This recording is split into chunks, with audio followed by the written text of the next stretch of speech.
Hello, my name is Steve D'Agostino, and my co-host Anne Fernald and I welcome you to the Twice Over podcast, because to teach is to learn twice over. In this episode, we validate before we challenge. Anne and I are joined by Jeffrey Eng, a licensed clinical psychologist and the Director of Counseling and Psychological Services at Fordham University, who shares his thoughts about how we can be supportive and kind to each other and ourselves during these turbulent and uncertain times. Jeff, thanks so much for being on this podcast with us. And just to introduce you to our listeners, you're the Director of Counseling and Psychological Services at Fordham. And can you tell us a little bit about March 10th was the day that Fordham moved to online instruction. So maybe if you want to tell us a little bit about how you would have described your job on March 9th, and then how you would describe your job now. Well, it's interesting that you asked that, Anne, because even on March 9th and before we formally removed all classes to remote instruction, we had already been planning to shift to the provision of remote services because we had been hearing from many different sources, including other colleges and universities and colleagues on other campuses, that this was likely going to happen. And so even on March 9th, my job was not, I guess, as typical as it had been maybe the month before or certainly the year before. I think what you're asking is what my job was like before all this unfolded. And I think my general sort of response to that is that we were mostly prepared to provide services face-to-face and in person in our physical offices. And we've been doing that for decades. I mean, the entire time that I've been at Counseling and Psychological Services in Fordham, that's what we've done. You know, we've done a few phone sessions, maybe over the summer, couple of video conferencing sessions over the summer, but the idea of migrating our entire operation to be remote was something that was quite an undertaking, as I'm sure it has been for everyone. We have over 1,600 students on our caseloads, and so figuring out which of those students would need continued care, which ones would not, which ones would need intermittent care, and then how to provide it if they do need it was quite a task. I don't know how we accomplished it, but we somehow did, remarkably. I think a lot of our staff were also quite frightened about technology. They're just very familiar with and very comfortable with face-to-face, in-person contact with our students. There's a lot of value to that. A lot of our staff, they entered this field because they value this face-to-face interaction. And so I think they were a little hesitant. What have you been doing to support your staff and what have they been telling you about the biggest changes they're experiencing in working with student clients?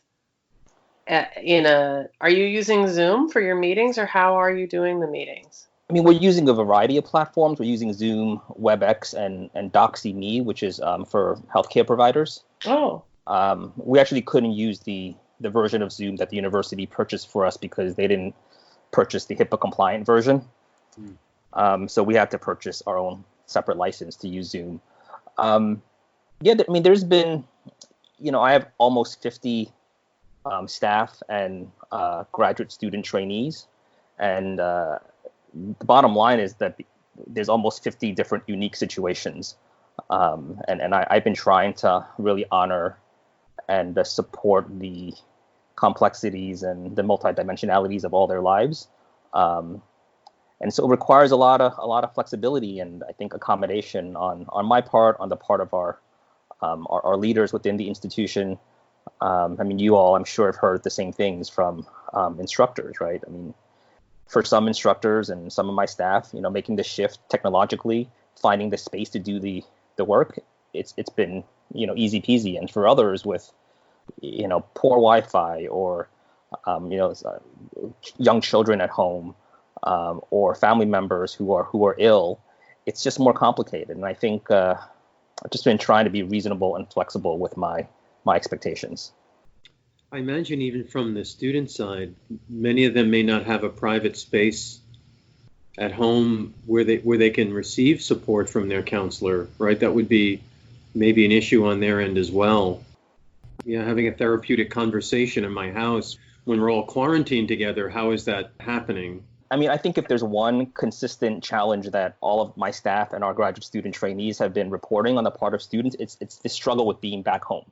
They're trying to negotiate with their families, their parents, about what the right boundaries are and what the right sort of, physical sort of spacing needs are so that they can do all the things that they're accustomed to doing when they're on their own. And it's been quite hard for a lot of our students. Some of them actually cannot continue with counseling sessions right now. So we've been trying to be creative. We've been having email back and forth with students. It's a little more easy for them to have some of those conversations rather than even a phone conversation or a video conversation. Can you talk a little bit about what we're losing by not being able to be with other people, or only being able to be with the very narrow band of people with whom we're self-quarantined? I mean, the most obvious thing that we're losing is physical contact. I know there's differences in terms of from culture to culture and society to society in terms of comfort with physical contact. But I do believe that human beings are physically social beings. You all remember the rhesus monkeys from Psych 101, right? Touch and physical affection are all things that are essential, right, for our health and our emotional well-being. And that cannot be replicated through Zoom or WebEx or Skype, unfortunately. So that's what comes to my mind right off the bat. And then I think there is this interpersonal, sort of resonance. I'm not even sure what other word I can use, right? That we can only sort of pick up on and experience when we're with someone in person, picking up on, nonverbal bodily cues, recognizing when we need to pause and be reflective of and mirroring of someone's experience. Some of those things we can't do as well when we're using the phone or Skype. Jeff, I remember I came to see you. I'd never been to your office before. What I noticed was you had this soft yellow light bulb and this really nice comfy chair that I sat in and this lovely rug. And it was like such a warm and welcoming space. When you're talking, I'm conjuring that visit. And Ann and I have been talking about the physical components of teaching. And we also discussed the physical spaces in which teaching takes place.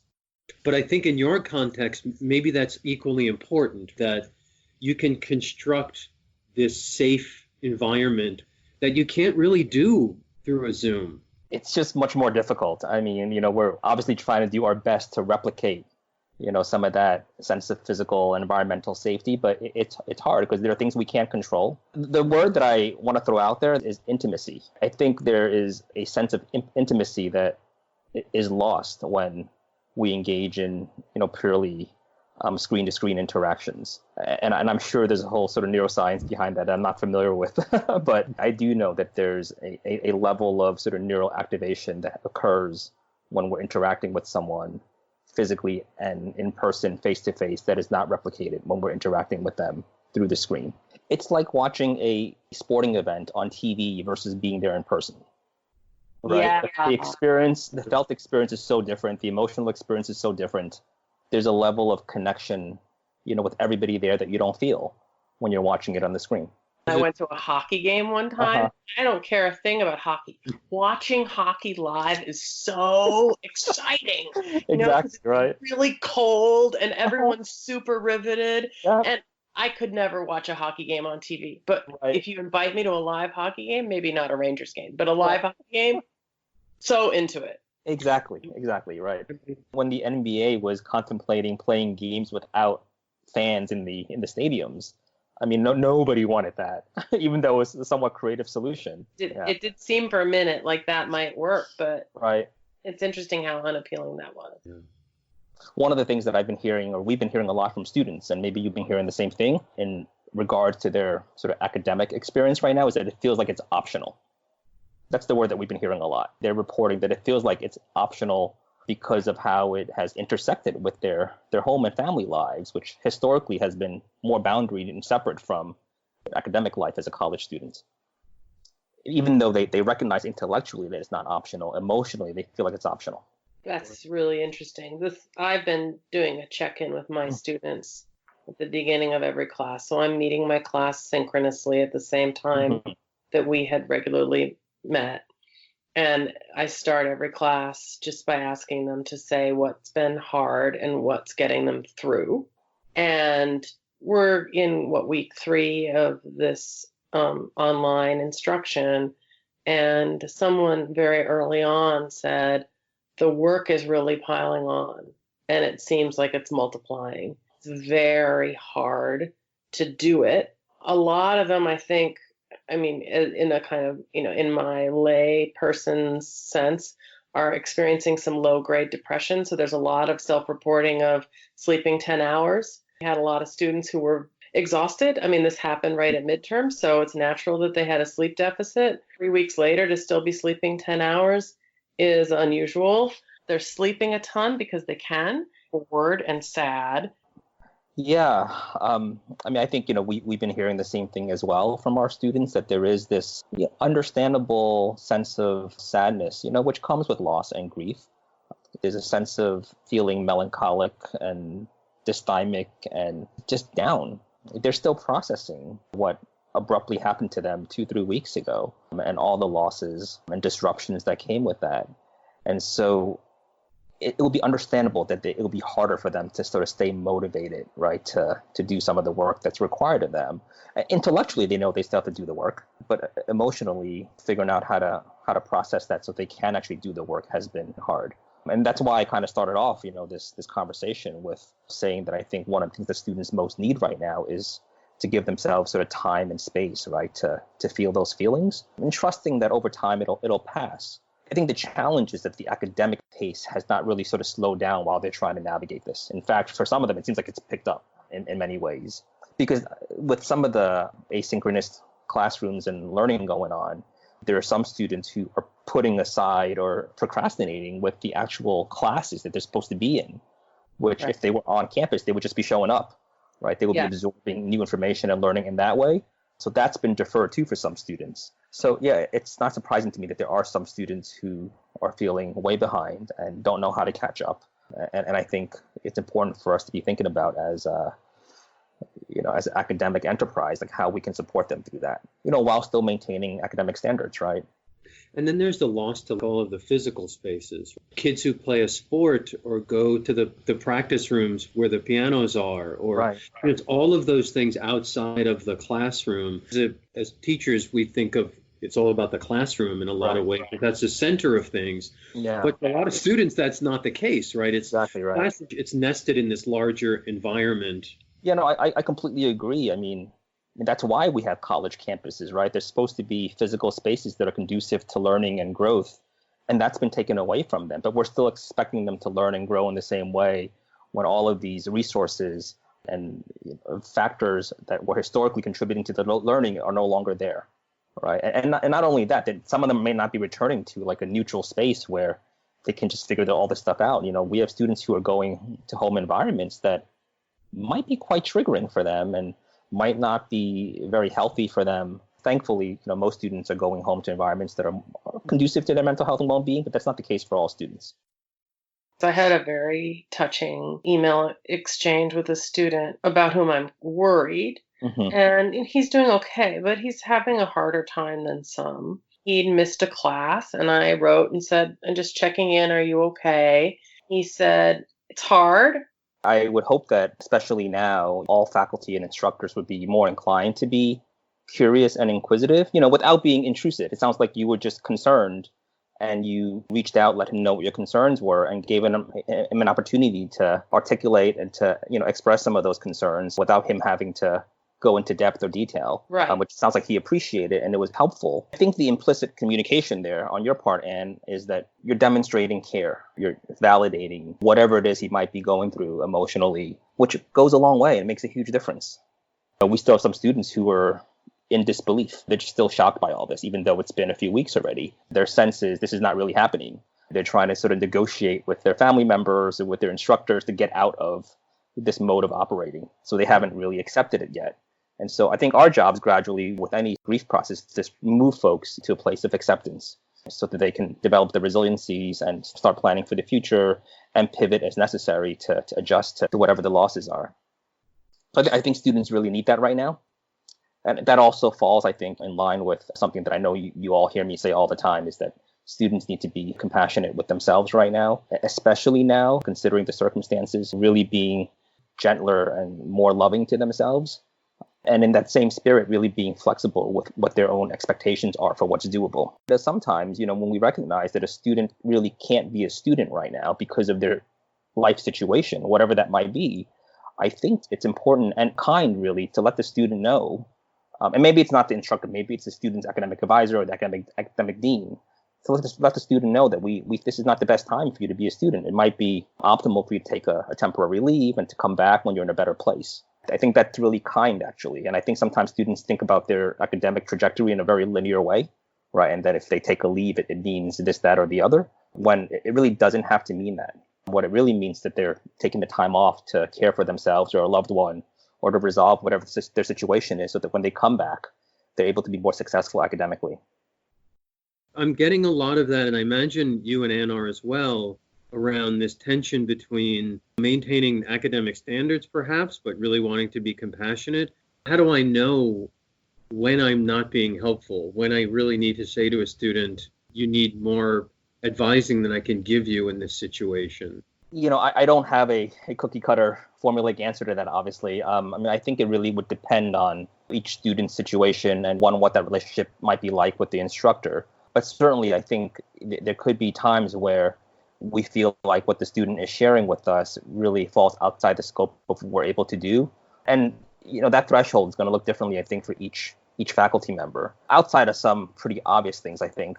But aside from those situations, it's helpful probably to be honest and self-aware of what you can do yourself as an instructor, and then to make the appropriate referral when it feels like what you're being called upon to do falls outside the scope of that. And again, I don't know what that range is. I imagine it would vary from instructor to instructor. And again, it might not be the instructor's call to formally make the referral or formally make the recommendation to take a leave. It might have to be bounced to somebody in our office or an academic dean or an academic advisor. When I was at a different university, the director of counseling services told us something very similar that really helped me, which is, when someone asks you for advice and you feel like you're being asked to advise them on something outside your expertise, just say that and then tell them who's the person exactly that might know that information. Right.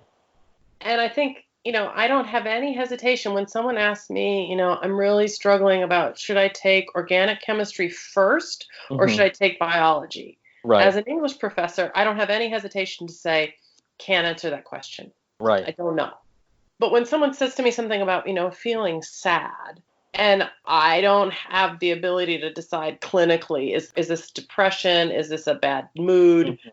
It's harder to say, I actually don't know. Yeah, no, I think that makes a lot of sense. I think if it's something general like sadness or anxiety, if students are sharing this with you, obviously it's important to be kind and compassionate and validating. But if you're not certain what degree it's shifting into, and how intense it might be, and whether or not it might require some sort of professional help, then making the referral, I think, is the best thing to do. As you've been working with your staff in this transition to fully online counseling for our students, what resources have you found that have been most helpful or inspiring or useful for you? Staying in contact with my professional organization has been incredibly helpful from multiple perspectives. One, just knowing that I and we are not in this alone, that we're all struggling with this transition. But then also tips and pointers about what works and what doesn't work. What are the resources that are out there? One of the things that we had to figure out how to do is access our record keeping system remotely. And you would think that's an easy thing to do, but it wasn't. There were a lot of technical difficulties because the medical record keeping systems are secure and protected in a certain way. And it's not as if we can just use, the remote desktop to access it. So just getting tips and pointers about how to navigate some of those things from folks who are on the ground doing it has been extraordinarily helpful. Yeah, and again, just this sense of universality, knowing that we're not alone, that we're, struggling with this together is important.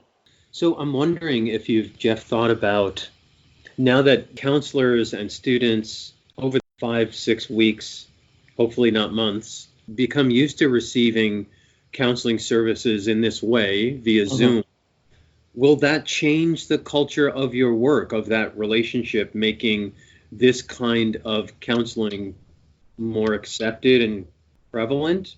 Do you think if that's the case, the effects might be? We've been bouncing that around quite a bit on our team and in our team meetings. I think, one of the positive effects is that all of us will become more skillful right, and have more competencies in providing services in this way in the event that we need to do it, or it's imperative that we provide it in that way for some students. That being said, the general consensus from students is they don't prefer doing it this way. They would still prefer to meet in person primarily, with the occasional exceptions. We have some students who were not higher risk, who, when we've offered to continue seeing them in this modality, they decline, saying that they just would prefer to not do so. And it wasn't necessarily because there were any like physical barriers at home that prevented them from doing so. It's just that they didn't want to meet this way. I think there's still tremendous value to having in-person, face-to-face contact. I think there's a level of limbic resonance and synchronicity that is missing when we're meeting through the screen. Again, I don't think we've evolved to not need that yet for our well-being. I think our students feel that. I saw on Instagram, one of my former students posted a Lincoln Center bingo card. One of the squares that I loved was that hall where all the drama kids always are. You think about all the different events. I mean, it's not just the canceled events, but it's being an environment that feels kind of buzzing with things that you're probably not going to go to, but sound cool. It is stimulating, and that's been stripped away for a lot of students right now. I mean, I think we have to remember the spirit of why we created college campuses. It was to create environments that facilitate learning, physical and social environments that are conducive to learning. And that's all been taken away from students right now. And I think for us to expect that they can all continue to learn in the same way without all of those supports in place and those cues, as you mentioned, Anne, I think it's unrealistic. The last day where they sent students home from Rose Hill, you need to go today, and 1,000 students just hung out on Eddie's for hours and hours, just in each other's presence. Is there going to be commencement? My buddies I wanted to connect with. There's all of these things. I was in this play. We're going to make that performance, and all of that stuff that just sort of vanished. And then in the rush to try to continue the teaching and learning, which is really vital, in the absence of those other things that are just, for me personally, are the things that got me through. Exactly. Right.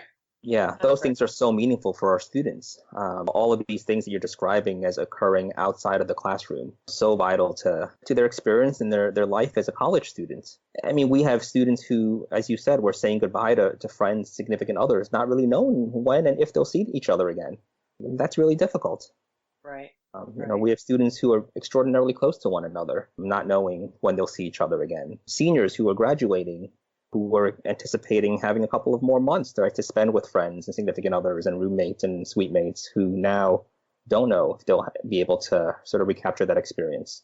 I think the other thing that's extraordinarily difficult for our students, and they've not, for the most part, generationally been through some of this stuff, is not knowing when this will end. This sort of uncertainty about when things will return to a sense of normalcy. I think that the not knowing and the uncertainty just compounds their struggles right now. Studying for my chemistry test is this commitment to the future. Right. In the future, this is going to be good for me that I did this. Mm-hmm. But knowing that the future is so uncertain, all the other factors that you've been describing, this commitment to this future version of myself, right, that's somehow better. But in a state of such uncertainty, I don't know if that future is going to happen in the way that I had hoped. So now what? And there's no one in my life that can tell me what this is going to be. No, exactly. I couldn't agree more, Steve. I think that's something that definitely is resonating with a lot of our students right now. And, and I do trust that with time and evolving and emerging resiliency, that they will grow from this. But right now, it's really difficult for them. But there will, be light at the end of the tunnel. I mean, they don't want to hear that right now. But I do believe that with, adversity and calamity such as this, that it is an opportunity for growth and development of resiliency skills, and they'll get there. But right now, they're not there yet. They're still processing all the losses and figuring out how to live at home. One of the things that we have been wanting to ask all of our guests is to tell us a little bit about a teacher who really mattered to you and how they continue to kind of inspire you. So do you have any teachers in your life that you think back on or that are particularly emerging as helpful to you in this moment? I went to Rutgers for my doctorate, and there was an instructor there named Nancy Boyd Franklin, whose academic and research interests were on the intersections of diversity and mental health. And what I loved about her is that it wasn't simply like theoretical or pedagogical for her. She really invested in her students, especially her students of color, and translated everything that she was teaching and researching into her day-to-day interactions with students. She cared deeply for me and for the other students that she worked with, and really demonstrated that each and every day. And it went a long way for me personally to know that there was someone in the academy who genuinely cared and was looking out for me. And I felt emotionally safe with her and felt comfortable enough to share with her, my struggles and challenges. And she knew so when it was appropriate to make a referral. And not because she couldn't provide the care. I mean, she was a psychologist, she could have, but she also recognized that wasn't her role, right? That fell outside the boundaries of her role because she was a faculty member, not a clinician. At the institution that we were at. So that's one of the folks that come to mind right away. That's great. Thank you. Yeah. One of the mantras in the world of psychotherapy is that we validate before we challenge. So we want to validate emotional experience before we confront it or address it. People can't change unless they feel seen or heard. Jeff, thanks so much. This is really wonderful. Thank you for coming on and sharing your wisdom. No, thank you guys for all you're doing. Jeff, it's really great to talk to you. We'll take care of yourself and your family. Stay well, and thanks for everything. Twice Over Podcast is available on SoundCloud, Stitcher, and Spotify. For host and guest bios and show notes, please visit our website, twiceoverpodcast.com. You can follow us on Twitter at twiceover1 or email us at twiceoverpodcast@gmail.com. On behalf of Anne and myself, thanks so much for listening.